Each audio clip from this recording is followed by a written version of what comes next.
जय हिंद, जय मां Bharati. Welcome to my YouTube channel. आप सभी लोगों का स्वागत है एक नई वीडियो में। तो आज हम भारत के अर्थव्यवस्था की जो क्लास है वो आगे बढ़ाते हैं। भारत की अर्थव्यवस्था का जो ट्रेन है वो आगे बढ़कर चलता है भारत की अर्थव्यवस्था के ऊपर। अर्थव्यवस्था नामक इस ट्रेन को हम लोग स्टार्ट करते हैं कोयले की इंजन से सन 1947 से। सन 1947 से भारत की अर्थव्यवस्था जो शुरुआत होती है। भारत की जितनी भी आर्थिक नीतियां या जितने भी कार्य थे बहुत ही पुराने मॉडल के थे। 1947 में जब लागू भारत आजाद होता है और उसके बाद संविधान लागू होता है। एक वित्त मंत्री आते हैं। उस समय भारत की जितनी भी चाहे फैक्ट्री हो या कोई कारखाना हो या कोई मेट्रो हो, ट्रेन हो, बस, कुछ भी जो भी चल रहा था वह सभी सारे का सारा नियंत्रण भारत सरकार के अंदर में था। मोटर बने तो भारत सरकार, कोई व्हीकल कुछ भी करें तो भारत सरकार के पास ही धन पैसा जितना था सब जा रहा था। किसी भी प्राइवेट कंपनी को भारत में आने की इजाजत ही नहीं थी। फिर इसी नेहरू जी के बाद जब कांग्रेस के एक नए 1991 में, सॉरी 1991 में इस ट्रेन को अपडेट किया जाता है। यानी कि भारत की आर्थिक नीतियों को एक नई ऊंचाइयों तक पहुंचाने के लिए इसमें एक सुधार किया जाता है। बहुत सारे सुधार किए जाते हैं, नई नई नीतियों को लागू किया जाता है। और बहुत जो प्राइवेट इंडस्ट्री थी, ठीक है, जो प्राइवेट कंपनियां थी वह बाहर की आकर भारत में 1991 में इन्वेस्टमेंट करती हैं। भारत में इन्वेस्टमेंट करती हैं। जो होंडा सबसे पहले था, होंडा हीरो कंपनी के साथ मिलकर बाइक बनाने लगी। पहले हीरो साइकिल बनाता था, एक उदाहरण के तौर पर बता रहा हूँ। जापान आया और मिलकर उन्होंने, फिर उसके बाद आर्थिक नीतियों को सुधारा गया। उसके बाद भारत की यह रेलगाड़ी अपडेट होकर थोड़ी सी रफ्तार पकड़ती है और आते हैं 2003 के में। 2003 में भारत की जो अर्थव्यवस्था थी वह 12वें स्थान पर थी।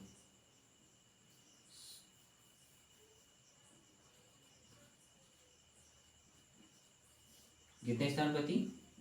12वें स्थान पर थी।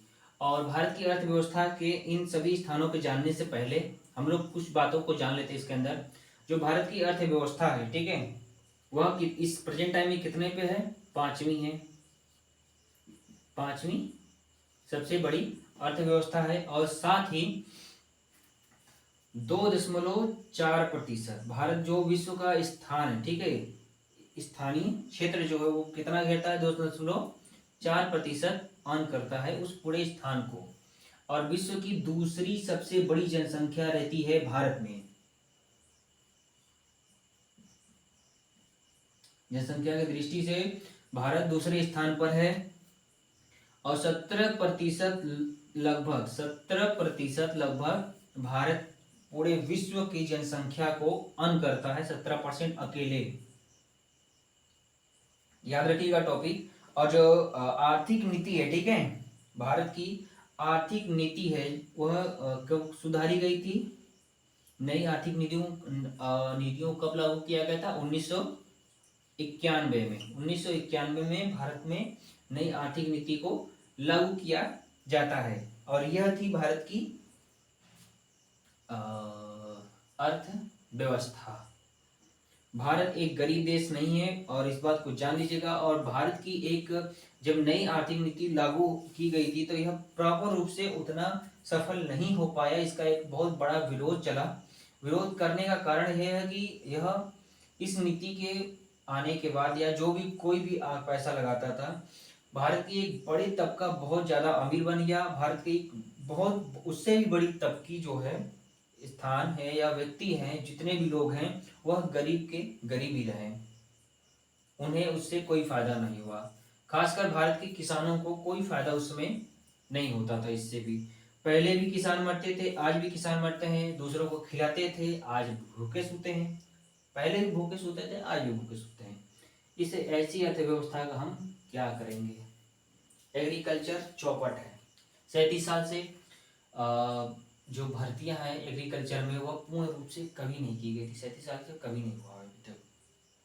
आज तक पोस्टें इतनी खाली है, कोई की सीमा नहीं है।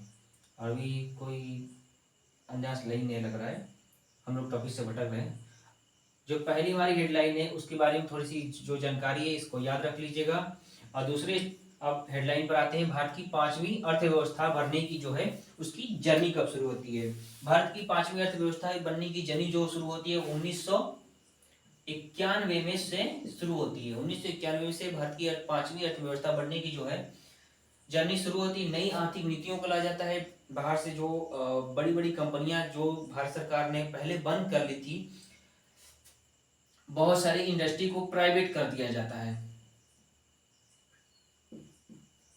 प्राइवेट किया जाता है। बहुत सारी प्राइवेट कंपनियां आती है, इन्वेस्टमेंट करती हैं, रोजगार होता है और भारत की अर्थव्यवस्था को एक नई एनर्जी के साथ बूस्ट अप किया जाता है। भारत कल्टीवेट करता है अपने आप को, उसकी ट्रेन जो है वो अपडेट हो जाती है, वो बन जाती है मेट्रो।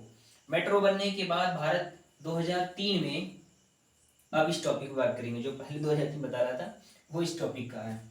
2003 में भारत विश्व की 12वीं सबसे बड़ी अर्थव्यवस्था थी। 12वीं सबसे बड़ी अर्थव्यवस्था थी 2003 में। 2005 में भारत विश्व की 10वीं सबसे बड़ी अर्थव्यवस्था बनी। 10वीं सबसे बड़ी अर्थव्यवस्था थी। 2 साल में भारत ने एक साल में 11वीं बना, 2004 में, 2005 में बन गया 10वीं और 2017 आते आते मतलब 2011 के अनुसार विश्व बैंक ने, ठीक है, 2011 को विश्लेषण करते हुए विश्व बैंक ने 2014 में एक रिपोर्ट जारी किया। मतलब 2011 को विश्लेषण करते करते 4 साल लग गए विश्व बैंक को। उसने भारत को तीसरी सबसे बड़ी अर्थव्यवस्था बता दी, विश्व बैंक ने।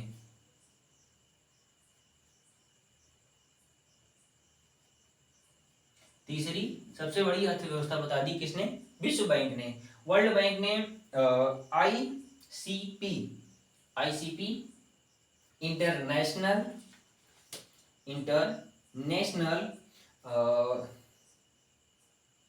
कंपैरिजन करने वाली जो इंटरनेशनल कंपैरिजन प्रोग्राम के तहत यह पूरा जो है टोटल किया था। और यह चीन के बाद भारत था। चीन दूसरे स्थान पर था, भारत तीसरे स्थान पर था, तृतीय स्थान।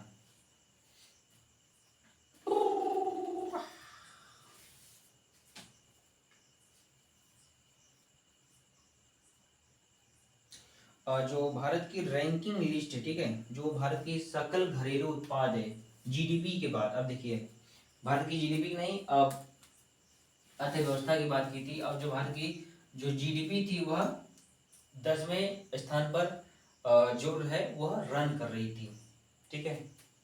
जीडीपी कितनी पे थी? 10वें स्थान पर रन कर रही थी भाई, रन मतलब दौड़ रही थी चौचक पूरी जान लगाकर। यह थी भारत की अर्थव्यवस्था 5वीं बनने की जर्नी। भारत में अगर 1991 में डॉक्टर मनमोहन सिंह अगर फाइनेंस मिनिस्टर नहीं बने होते, इसका एक मुख्य कारण है फाइनेंस मिनिस्टर हमारे 1991 में वह फाइनेंस मिनिस्टर बनते हैं, नई नीतियों और रणनीतियों को लागू करते हैं भारत में, और उनका बहुत बड़ा विरोध भी किया जाता है। पर भारत में उनका धीरे धीरे यह विरोध खत्म हो जाती है। इस विरोध को खत्म होने के बाद भारत एक बड़ी अर्थव्यवस्था बनने की जर्नी में आती है और उसके बाद भारत एक शक्तिशाली देश बन जाता है, जो कि आज हमारे सामने खड़ा है। अब हम इस पूरे जो है अर्थव्यवस्था का